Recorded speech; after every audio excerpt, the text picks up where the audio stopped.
Welcome to Educational Alpha. CAIA CEO and host Bill Kelly brings you on-the-ground conversations with business leaders, educators, coaches, and industry colleagues from around the globe. In this episode, Bill sits down with colleague Hossein Kazemi, professor of finance at the University of Massachusetts and senior advisor to CAIA Association and the Financial Data Professional Institute, to understand the new chatbot from OpenAI that is inspiring awe, fear, and stunts, ChatGPT. Hossein defines what the G, the P, and the T stand for, and the power and limitations of the tool that is even more advanced than we think. Listen in. Welcome to the latest edition of Educational Alpha, where the investor's edge starts with informed consent. I'm your host, Bill Kelly, and today I'm joined by Hossein Kazemi. Hossein, great to see you. Good to be here. Thank you so much. No, my pleasure. So you're a founder times two. You were at the coalface of CAIA when we started 21 years ago, and then more recently with FTP, probably going back maybe 4 or 5 years ago. But even there, in that introduction, aside from your name, your PhD and a CFA, and we talk about FTP and CAIA, we've already gotten deep into credentials and acronyms and what the hell does all this stuff mean. And I think our goal is today to maybe demystify another new acronym-based term, ChatGPT, and we're going to break down the G, the P, and the T, and maybe talk about some of the basics. But before we get there, maybe a little bit of a background on Hossein and sort of your street cred relevant to this topic. Sure. Thank you so much. So as you said, I've been a finance faculty at Isenberg School for almost 30 years. I joined from University of Michigan. But initially, my area of research was really theoretical and really not applied, but having an office next to Thomas Schneeweiss, sort of the true co-founder of CAIA, changed my path and started doing more applied stuff in asset management, especially with CTAs and hedge funds. And actually our first, or my first sort of exposure to machine learning was actually 20 years ago, because some of these techniques have been around for many years. But back then it was very basic. We didn't have much data and the computing power was very low. So the real applications that I've started using, it's really something like 3 years ago that it started getting better data, codes, algorithms, and so on. And then, of course, because of FTP, I had to even educate myself further. And I've come, I think, a long way, but I've got even a longer way to go, thanks to FTP. So I think great context there. So ChatGPT, I think there's very few of us that have not heard about it in the sort of the 0 to 60 in the car world. I think in our space, sometimes it's 0 to 100 million. And I think the category killer to 100 million users or subscribers might have been TikTok, but now all of a sudden ChatGPT blew them out of the water. I think they got to 100 million users in just a handful of weeks or just maybe certainly less than 2 months. So it really has caught on quite quickly. And I think it's a lot of casual users using it. We're going to talk about what it means to be in academia. And I don't envy you trying to grade papers and figuring out if they're written by a very smart student or a bot. But maybe starting with some of the basics, Hossein, and try to break this down, because I think a lot of people listening to this know very little and maybe none about it, even if they played with it a little bit. And if they come away with a better understanding of the power of this tool and also the limitations as well. But maybe if we start with some definitions, and I don't know what the right words are to define, but maybe start with what the G stands for, the P and the T, because I think they're very telling unto themselves. And I think it talks about maybe the power and purpose of ChatGPT in the first place. You're absolutely right. Especially the G, I think is quite sort of descriptive. So G stands for generative. It basically means that this big machine, which is a neural network, can generate new passages, new text, new ideas, even if you want to call it. So this is kind of in contrast to the old natural language processing models that really repeated what they had already seen, and they couldn't really generate new ideas or new text or new pictures. In a sense. So that's the G. P is pre-trained. So it basically means it's been trained already on massive amounts of data. So you can, in a sense, download the whole thing, at least in principle, and have it on your computer. and run it. And that's why we are able to access it through internet and basically prompt it and get responses. But also what it means is that it's not getting trained as we ask it more questions. It has to go through training again for its parameters to be updated, and then will give us perhaps new answers or different answers and so on. So right now it's kind of static in a sense. The training has been done and it's just using what it has learned to respond to our prompts. The transformer part is probably the least intuitive part. And the way I put it is this is the way I learned sort of natural language processing, was in form of sequences of words from a text and so on would be used to train the natural language sort of algorithm. It was like reading a text sequentially and basically seeing what words appear and what is the next word and what's the probability of, for example, word CAIA appearing in a text, and what is the most likely word that would appear after CAIA in this text. So it could be the entire web or just one of our curriculum material or something similar. So perhaps we would count and we will see that association, for example, or charter holder would come more often than not after CAIA. So if I were to ask the algorithm to complete a sentence that starts with CAIA, it would look and would see, okay, charter holder is the most likely word because it has appeared in the training set more often than others. So it would guess, okay, the next word should be charter holder. And then if I say, okay, CAIA charter holder, then can ask it to, okay, come up with the next word. And it will look back and say, okay, what are the most likely words after CAIA charter holder, and would give us the next most likely word and so on. So it sequentially basically look at words that came and what should come after that. Transformer is an approach that was developed only something like 6 years ago, 2017. And this, instead of looking at the sequences of words, looks at basically the entire sentence, or could be entire paragraph, and tries to sort of figure out what are the important parts of this text and how they relate to each other. So doesn't pay attention to areas that are, or areas of text that are not important, and then areas that are important, and tries to sort of actually also sort of understand the words that have the same meaning, or what the word means in a particular context that we see at it. So instead of looking at one word at a time, it can look at the entire sentence. And that's basically really the power behind GPT. I mean, that's what has really made the leap from sort of a dumb machine to kind of smart machine.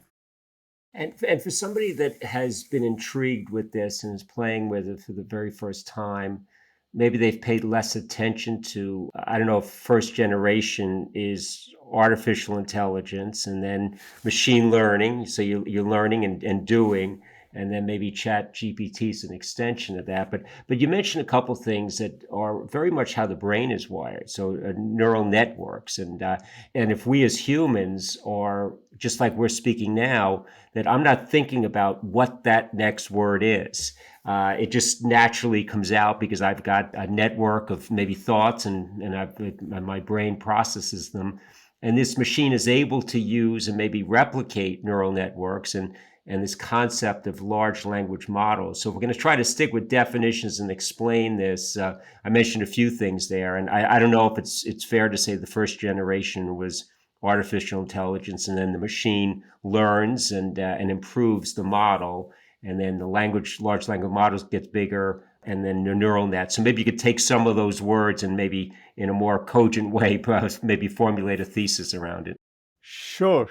So actually, ChatGPT, and I think I might be wrong, but I think all GPTs that we see out there are just giant neural networks.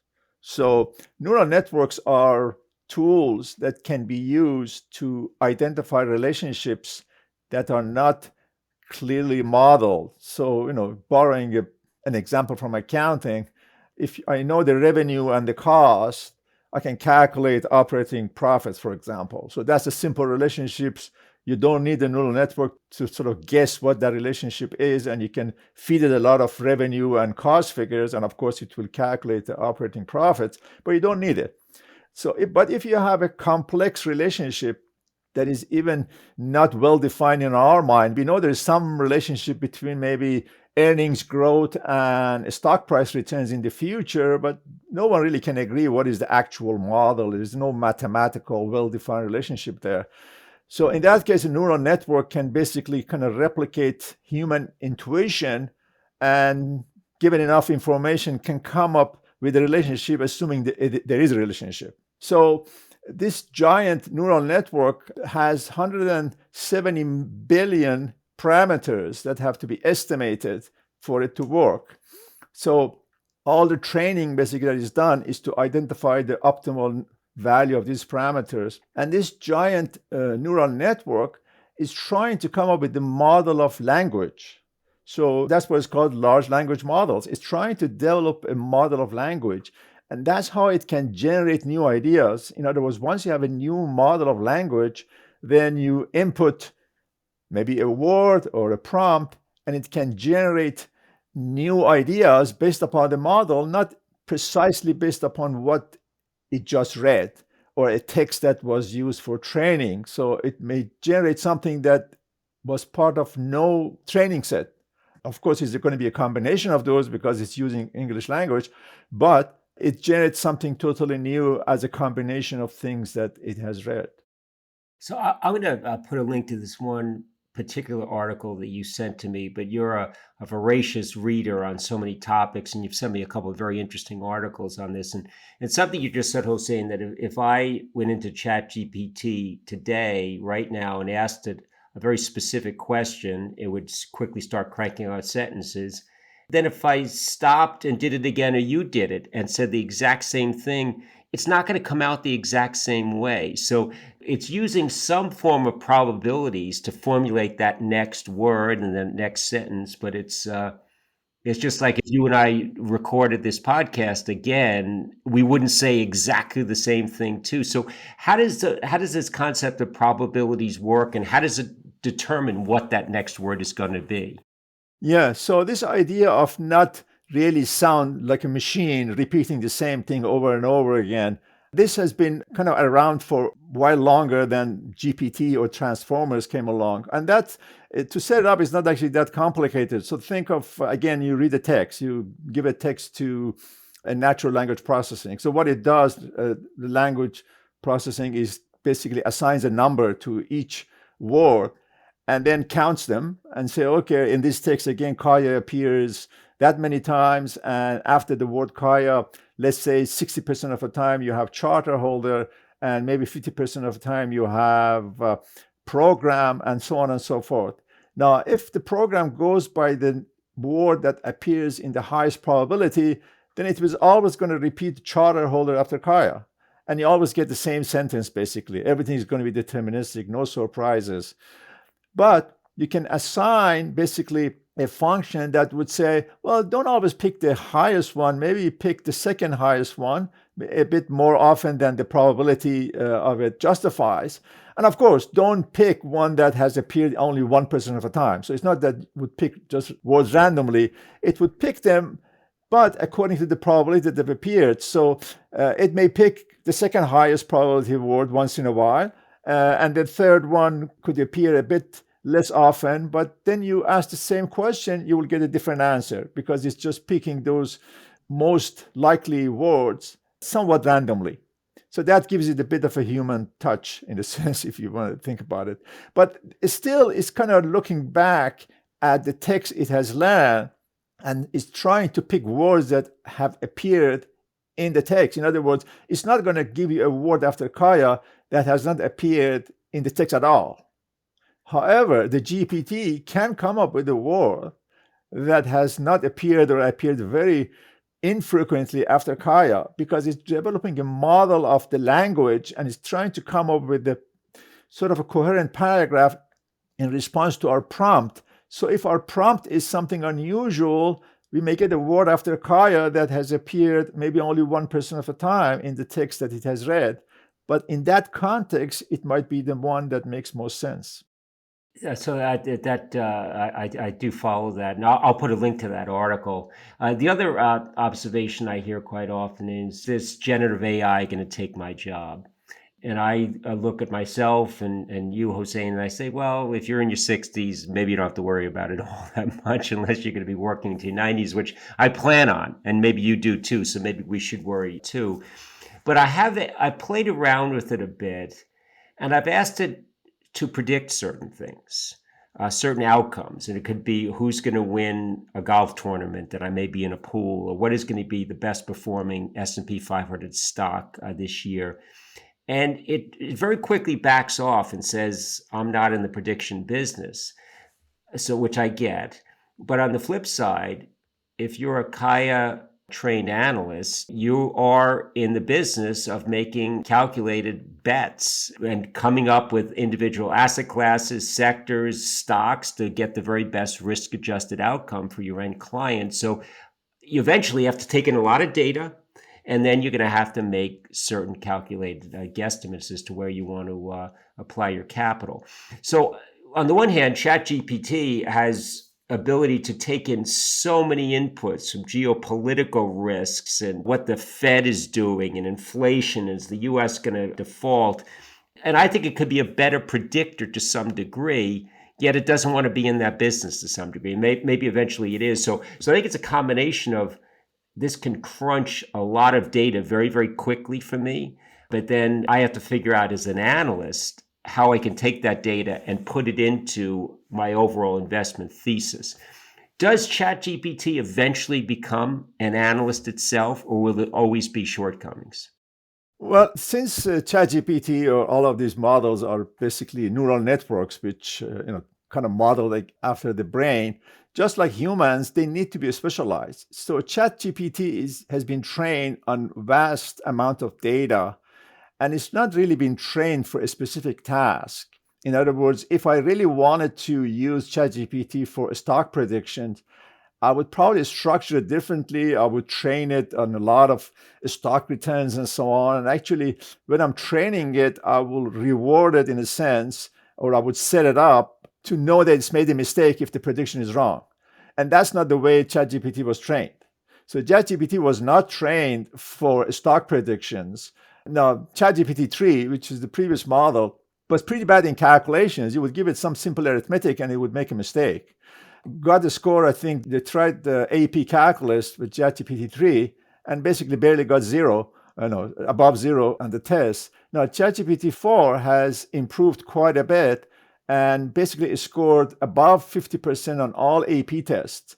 And in some of them close to 100%. But again, not on the technical one. The chemistry didn't do as well and so on and so forth. So ChatGPT probably not, but can a neural network or a GPT trained for a specific purpose of predicting a stock, could it work? It could. I think it's less likely to be as impressive as ChatGPT. And the reason is that no one is trying to fool both during the training and afterward. Maybe afterward, some people are trying to fool ChatGPT, but at least during the training, no one is trying to fool it. But again, in the stock market, it's adversarial. People are trying to fool each other, trying to learn from what's going on and basically do something different. So it's going to be very difficult to have that impressive a performance when it comes to stock market predictions and so on. But right now, it can provide a lot of value in sort of knowledge-oriented or knowledge-based tasks. So for example, customer service, of course, we've all been sort of frustrated with these chat boxes that try to sort of answer our questions. Well, this obviously can do a much better job. In risk management, looking at reports and so on to figure out if there is something in there that warrants sort of more attention. Let me just give you a quick example. So the internal emails from Enron were made public as part of its bankruptcy and so on. So those emails have been used by a lot of people to test various ideas. So one of them was that the emails became shorter and shorter, and some negative words started appearing more often in the emails as the company basically was facing more difficulty. Now, imagine if all of those emails in real time would be fed into a GPT that was trained for that purpose, and it would easily could identify that, oh, something is changing. The email is becoming shorter, the tone is becoming more negative, and so on.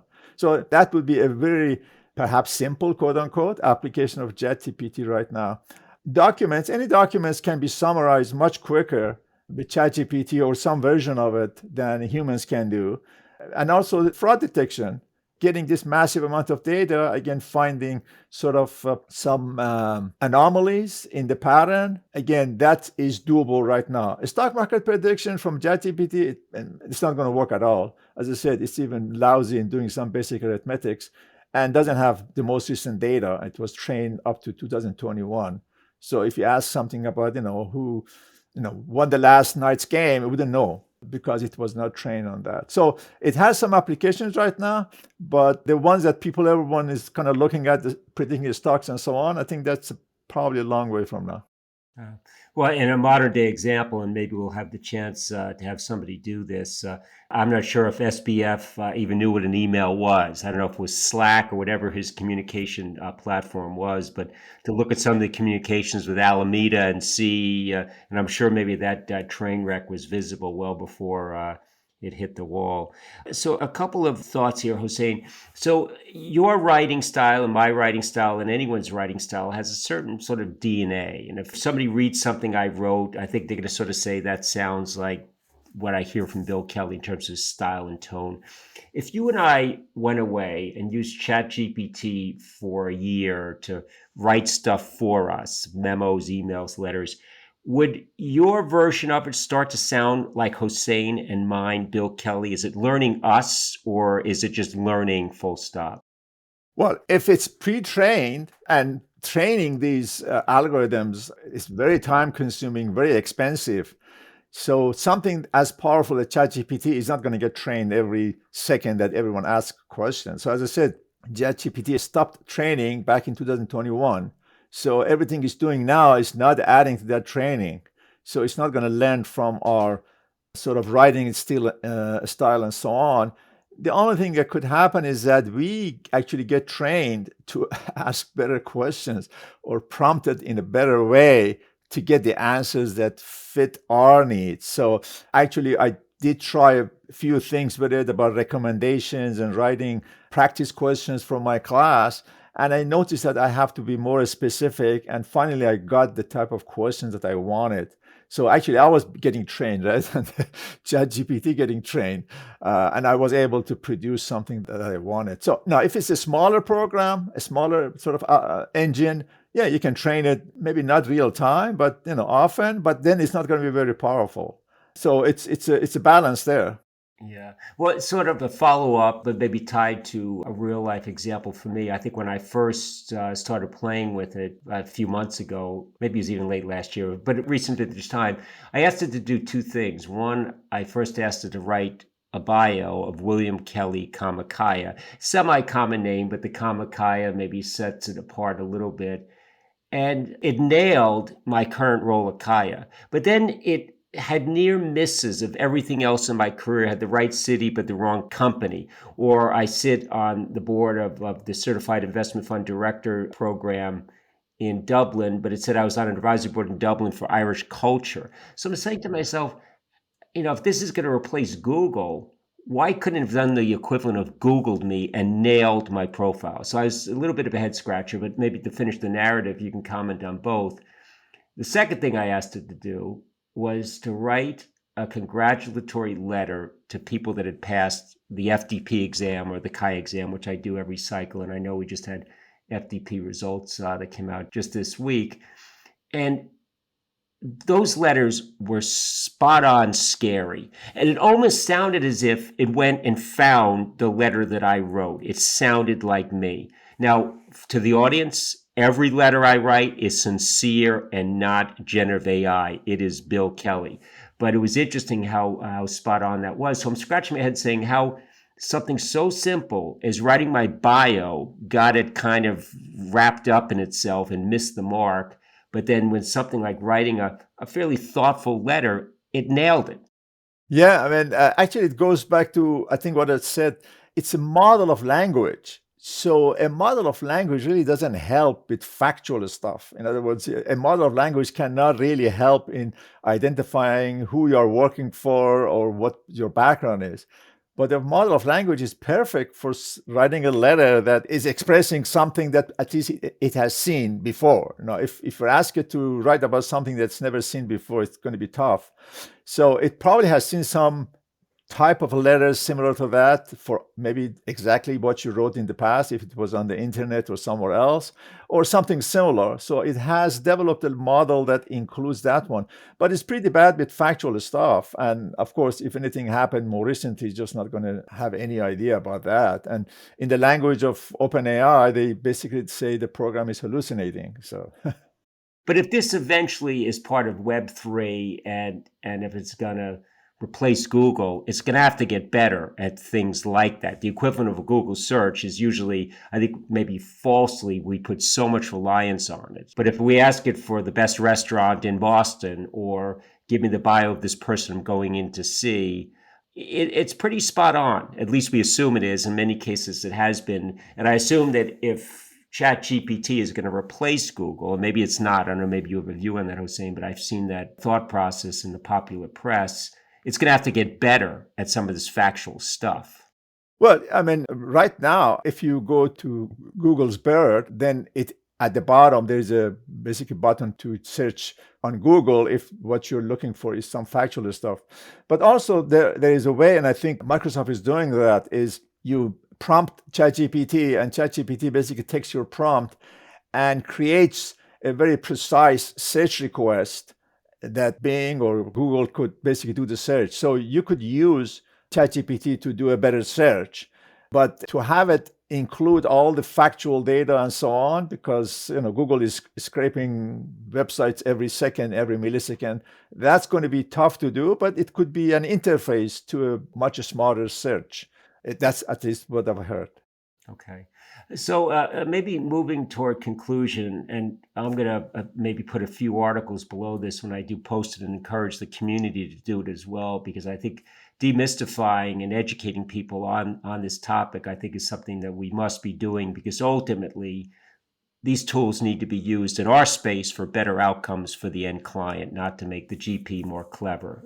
More clever GPs is not necessarily a bad thing, but they've got to be clever on behalf of the client, and educational alpha, the name of this platform.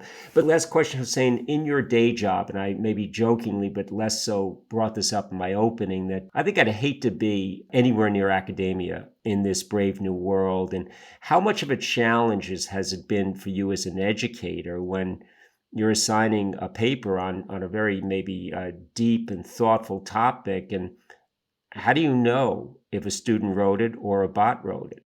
Yeah, I mean, necessity is the mother of invention. So there are already programs out there that you feed basically what the students give you, and that program tells you whether this has been written by a bot, ChatGPT included. So there might be tools like that down the road, and there are some of them are there. Reliability is kind of questioned.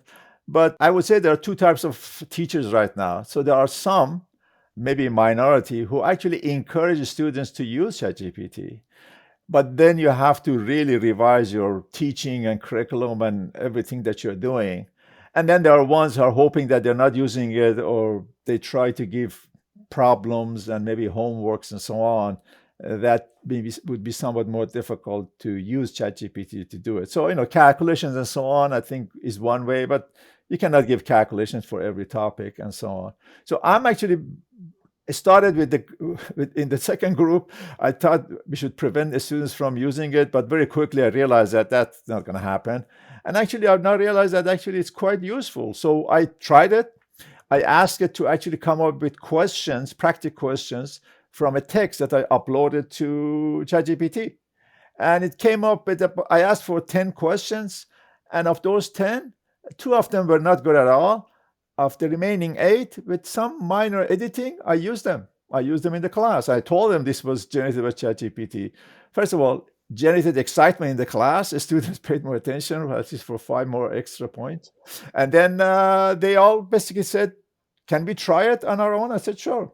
And here's the prompt that I used. You could go and try this prompt and get new questions from ChatGPT. So I think it has a lot of potential to actually improve teaching and improve learning.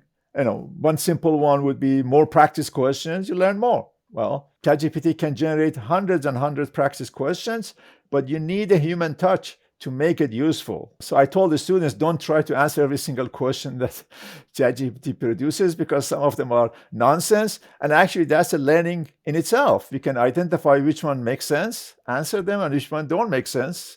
And I want to know which ones you identified as being nonsensical.